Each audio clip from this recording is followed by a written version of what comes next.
Good afternoon, everyone. If you're not too alarmed by Emma's introduction as to the sort of mischief I got up to over the last 30, 40 years, I've been very lucky, very privileged. I had no plans or expectations to find myself living in India for any length of time. It was just while I tried to work out what I was going to do with my life, it seemed like an interesting place to be. I'm not sure I ever found the answer to what I was going to do for the rest of my life, but I have done lots of fun things. I've managed to travel the length and breadth of the region, South Asia as a whole, including Nepal and Bhutan, Bangladesh, Sri Lanka, and Pakistan, as well as crisscrossed India. And some of that has taken me out on rivers, and I have found India's rivers a wonderful way to get to places. And if I can sort of paraphrase the old Heineken advertisement that it's a beer that reaches places that other beers can't reach, I find rivers get you to parts of India that the road network doesn't get you to. And as rivers were the arteries of the subcontinent up to the mid-19th century, really, yes. That it was possible. There's a lot of very interesting buildings and a lot of interesting places, a lot of interesting history along these areas. And some of that I'll introduce you to now. And as I take you through, in a sort of fairly simple way, the itinerary that we will do in November. As Emma said, she expects some of you will be with us. So here we are. So I'm going to begin, if I can, yeah, there we are, with a simple map courtesy of Mr. Google, who, when I copied it, removed the names of these little spots on the journey that we are going to follow. The important one is the southern one, which is Kolkata, and that is the city that you will be flying into. And we will, after a few days there, we will make our way upstream against the stream, past various interesting places that I'm going to talk about until we actually join the Ganges River. Now, the Hooghly River is this river on an old, late 1892 map from the Royal Geographical Society, which shows the Ganges coming in from the northwest, or the west properly, into Bengal, and from the north, the great Brahmaputra, which flows from the Tibetan plateau through Assam, coming down. And they meet, and all the little rivers from that come together, and then they break up, and they create what's called the mouths of the Ganges, the Gangetic Delta, this huge delta along the south coast. 2/3 of it are today in Bangladesh, 1/3, the western third, is in India, and it's the largest mangrove forest in the world. And coincidentally, actually, today is International Mangrove Day, so which I just realized as I was speaking. So if I get my cursor to work, this is the Hooghly River, and it's a fairly flat landscape that we'll be passing down, and you can see the way it twists and turns that until we ultimately get to Calcutta, which is that's actually our starting point, and we will start here. So the river, without this river, without the Hooghly, Calcutta wouldn't exist. Calcutta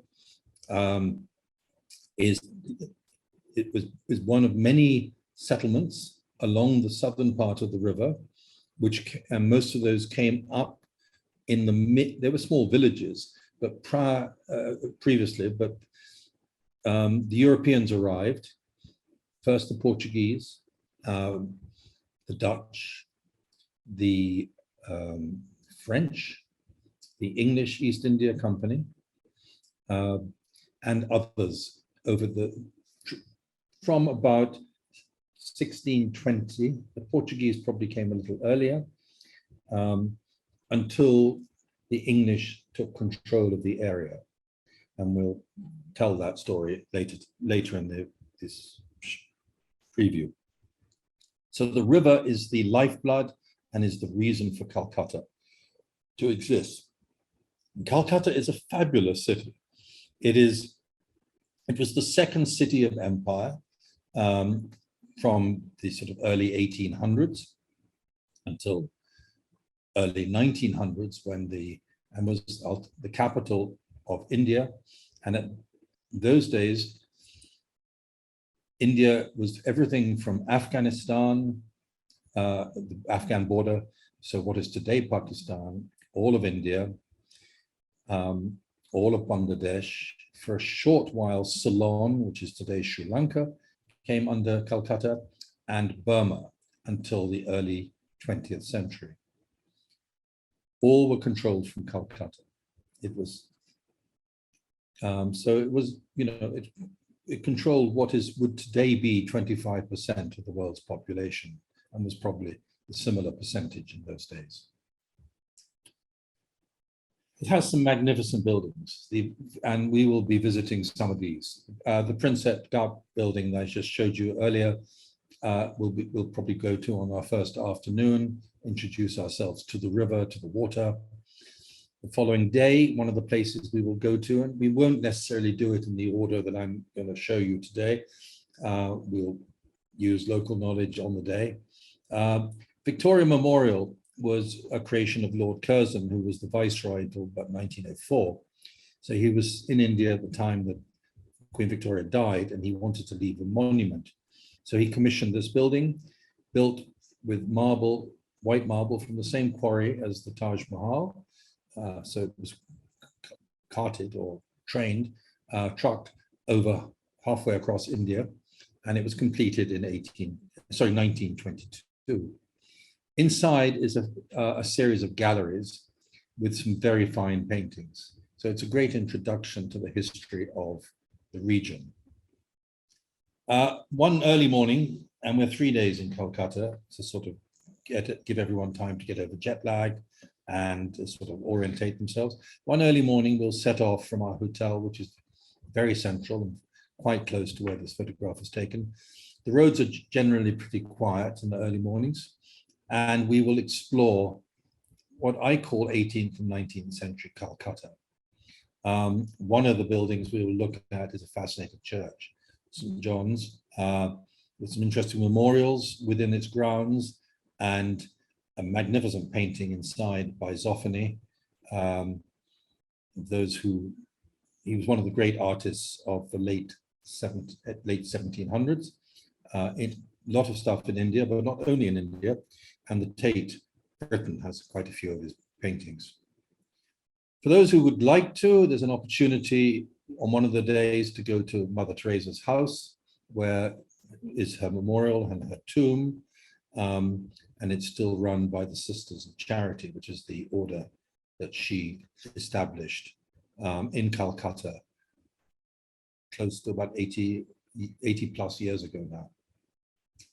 And early one morning, for those again who would like to, we'll go to this fabulous flower market, which is full of life, full of noise, full of color, and lovely scents from all the flowers that have been brought in, created into garlands. Here you see lots of marigolds, which have grown in the hinterland around the city. It's also an opportunity for a little bit of shopping for those who would like to do so. India's famous for its textiles, amongst many things. So while the ladies are shopping, it's an opportunity for the boys to go and get a shave, should they wish to. There's sort of, looks like two brothers applying their trade on the side of the street. But there are all sorts of opportunities in this fabulous city. But eventually, on the fourth morning, we will rendezvous with our boat, the Raj Mahal. Raj Mahal takes its name from an interesting city, very, very rarely visited because it is only accessed really by water, which is slightly upstream on the main Ganges from Farakka, which is where we join the river Ganges at the end of the tour.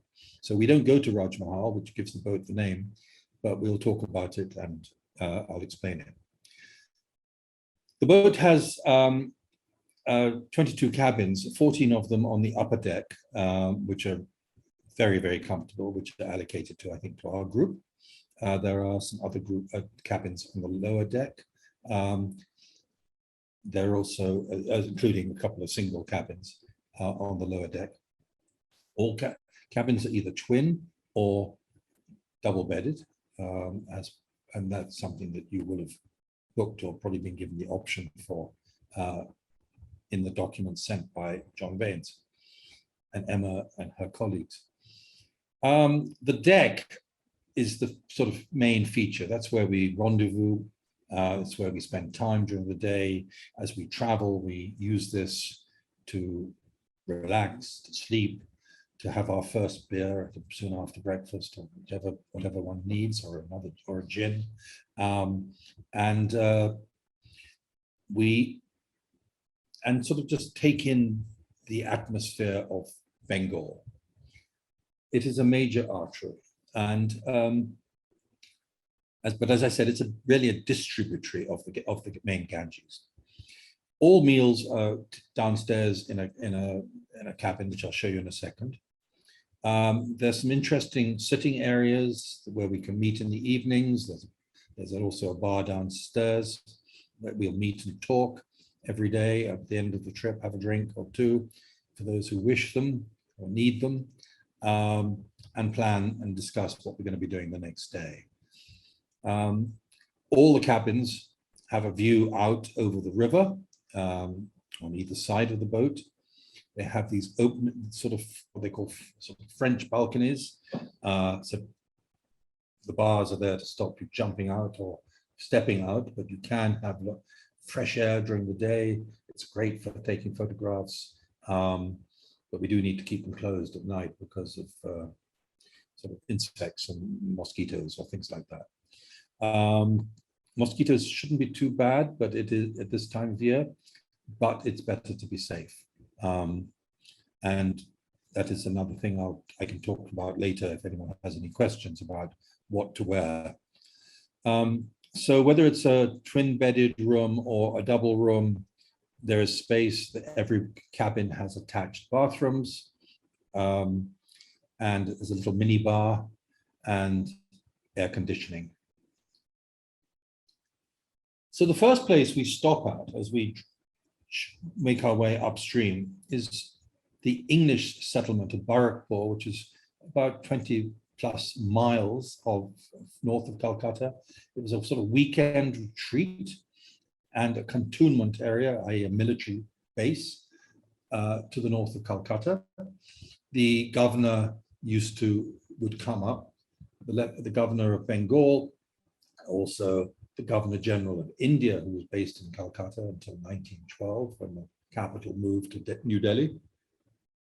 And this is a temple, a memorial that came up in the 1850s. I think it was built by Lord Minto to celebrate the East India Company's claim on Java and on Mauritius, which both two places that had joined the Indian Empire came under Indian control. The statue of King George and the other statue to the left were placed here after independence, when a lot of the British statues in Calcutta were moved to Barakpur and sort of established in the gardens of Flagstaff House. Flagstaff House was the commander-in-chief's house, which was within the compound next to the grounds of the Governor General's house. Another settlement just across the river from Barakpur, the British settlement, is Serampore, which is Danish. And a few miles upstream is Chandernagore, which was French. And I'm talking about through the 1700s. And these remained small towns belonging to the Danes or the French or the Dutch. But Calcutta was the great city, and these just remained tiny little French settlements. So this building, which is the sort of government house in Chandranagore for the French government, you notice the soldier doing guard duty in front and the supplicants or the applicants for the administrator's help. The building is still there, and it is still a government center, the headquarters for the region. But these are tiny little towns. The Danes sold out to the East India Company in the 1830s. So all their land in South India and in Bengal was absorbed into the East India Company.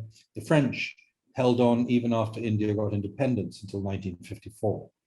But the main French centers were in South India. Chandranagore was a bit of an anomaly. It was miles from anywhere else that was under French control. The Dutch were a little further upstream. This is Chinsura, a rather interesting painting, which is in the Rijksmuseum in Amsterdam. You'll notice the elephants in front of the government house and the government compound.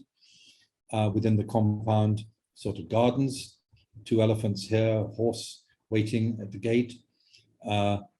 It's quite Indian in layout, although the central building is definitely European, and some interesting boats on the river. Sadly, we don't see boats like this on our journey, but assure you ours is probably a lot more comfortable and equally well stocked. Chinsura has a rather fascinating Dutch cemetery, and we will sort of wander through there. And there's lots of stories about what I call Europe on the Ganges. So the Brits, of course, became the biggest element, but the Dutch, the Danes, French, the Armenians had a settlement at Chinsura. And even the Austro-Hungarian Empire for a short while, when they had Trieste, tried to send ships from Trieste to India, but they never really established very much. And there was the Antwerp Company sending ships to trade. And for a short while, there was a Russian company out of St. Petersburg, soon after Peter the Great created that city.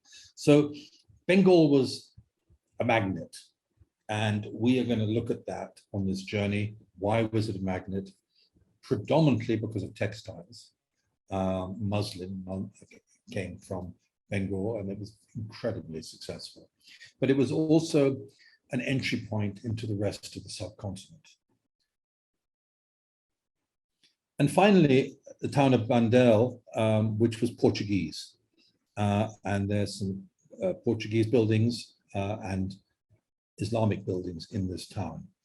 And this is from a tower by the Ibambara, which is a Muslim building in the town, looking out over the river, and you can see our boat moored midstream.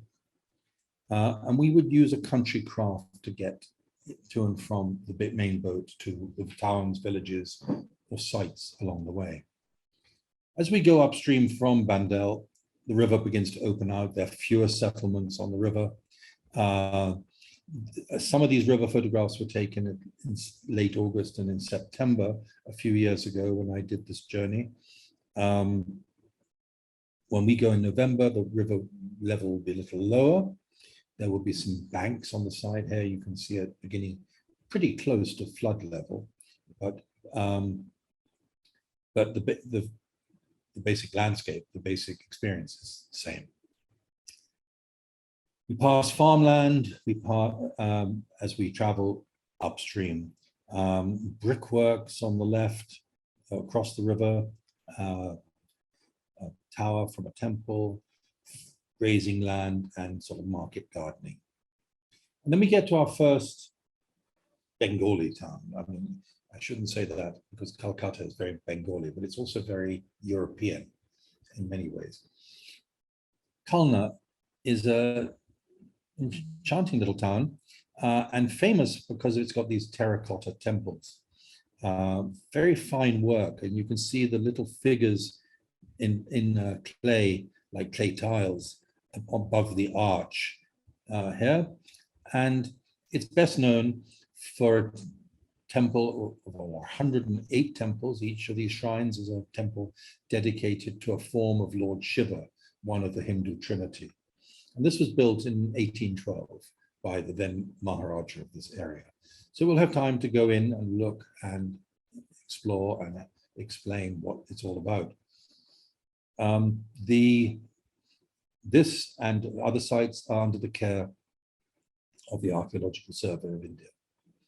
So there is a little bit of religious activity, but not much. We can go in and sort of wander around, take photographs, and explore and appreciate and sort of inquire as to why and how it was built.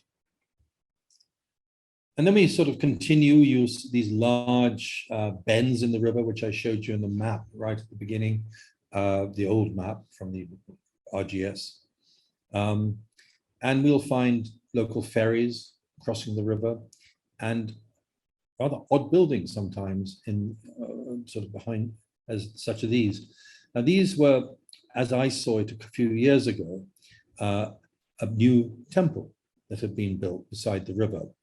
And you can see here where we would be following the stream in the distance, and there's another stream coming into this confluence. And this is a very sacred land for the Krishna movement. Lord Krishna is another Hindu god. And this is the world headquarters of the ISKCON movement. Now, ISKCON probably may not be something you recognize as a name, but you will sort of know about or have seen the Hare Krishna movement, people with cymbals and little bells walking down Oxford Street on a Saturday, chanting. And this is their center. And it's the only Hindu movement that has European members who are recognized as Hindus.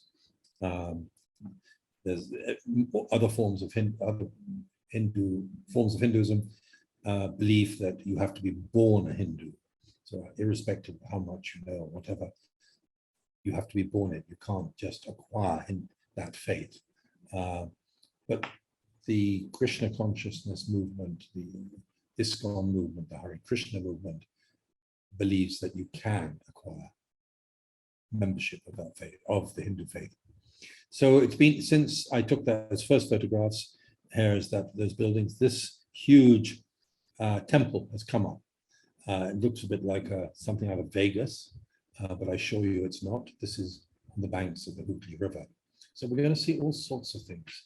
And every day we'll have new experiences, and every day will be a learning. So this is coming back to our boat. In fact, this is not the boat we'll be traveling on, but it's very similar as we go from using this country craft to ferry us to and from the shore. We will stop. This is a sort of view from the top deck, the sort of angle you get looking down into a mango orchard.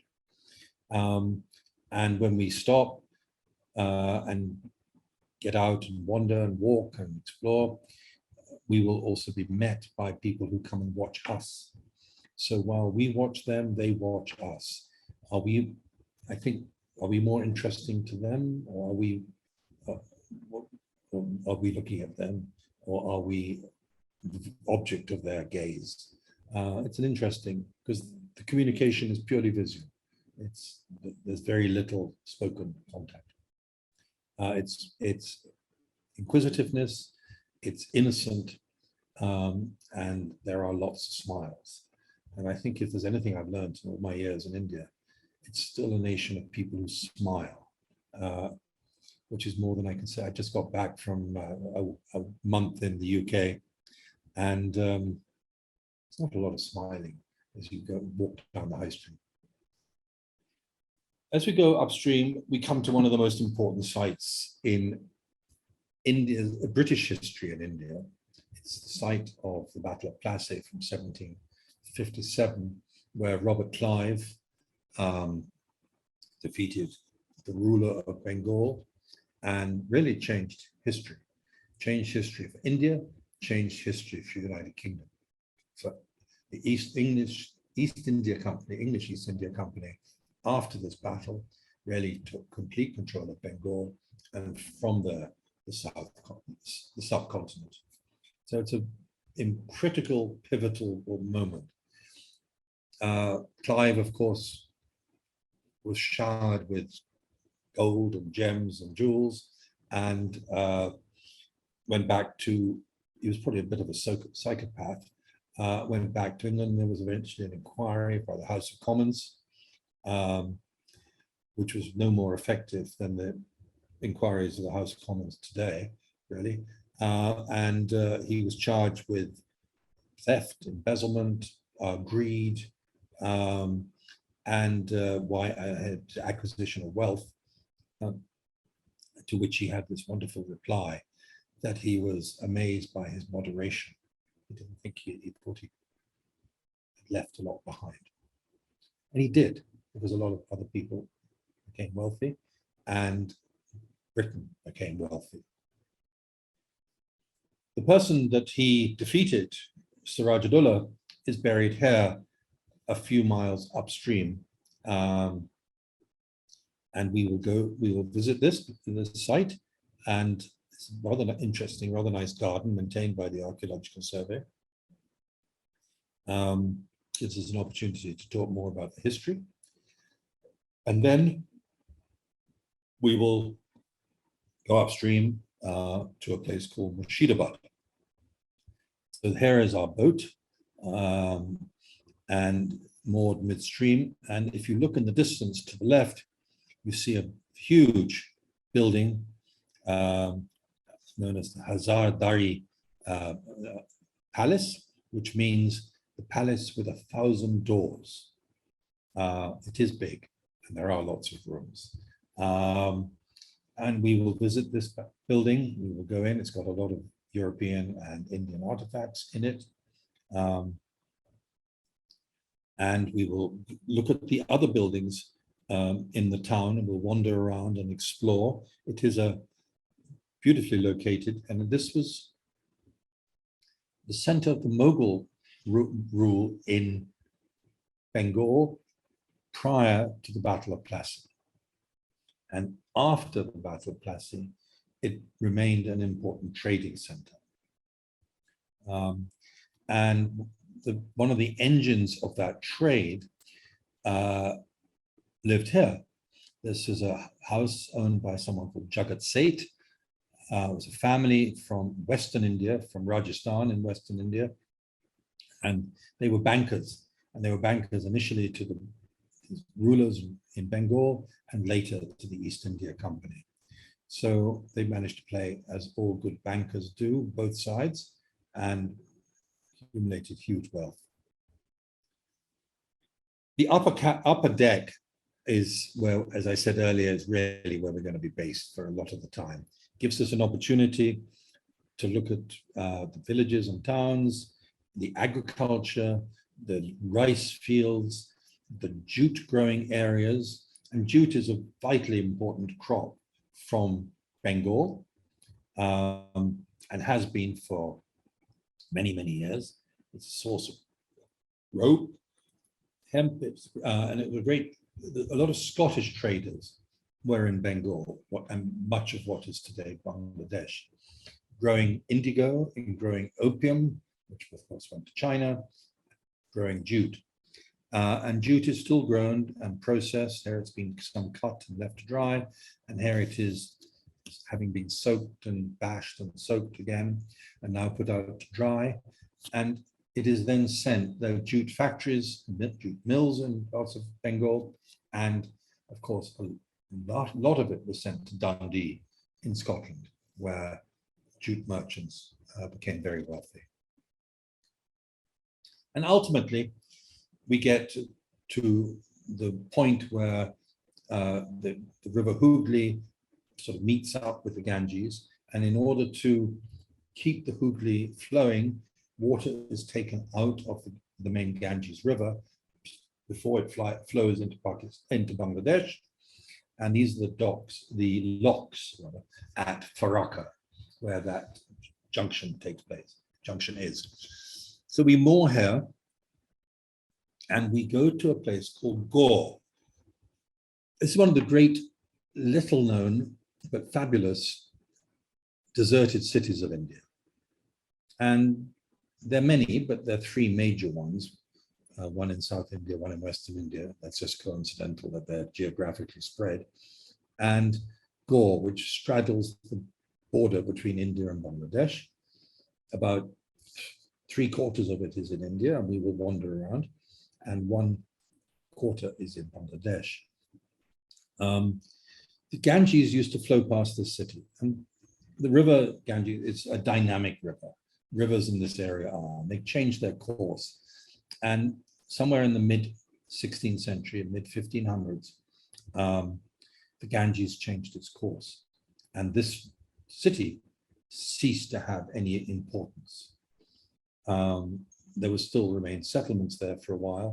And you can see some ruins here on one of them, the embankments facing the river, or the old course of the river. In 1812, an uncle and nephew called Daniels published a portfolio called Oriental Scenery in London. And they had been traveling from the late 1700s into the first decade of the 19th century, in the first of the 1800s, and painted this gateway, which is today this gateway. Again, still maintained and looked after by the Archaeological Survey. The whole site is looked after, and there are many interesting buildings, gateways, secular buildings, religious buildings, mosques. And some of them still have quite a fair amount of detailed decoration, such as the tile work here, and a mosque, in this case, sort of echoing the style of the terracotta temple we saw at Kalna earlier in the trip, and the very fine decorative work on the walls of this mosque in terracotta, carved in damp brick, and then of course fired and held firm for the next 400 years. So it's quite remarkable, and it's pretty well preserved, and in some places restored by the Archaeological Survey. And then ultimately, this is the sort of the last destination on our tour. We would have traveled through European history, we've traveled through Hindu history, we've traveled across a battlefield, we've traveled through a trading history and buildings, we've walked through a deserted city of Gore, and then we get to the railway line and catch our train back to Kolkata after 7 days on the boat, 7 days and nights on the river. And I hope a fascinating experience for all of you who will be joining me in November. And those who may be intrigued, it's not too late to sign up. Speak to Emma. So thank you very much for listening to me. Thank you for your patience, and please be free to ask any questions.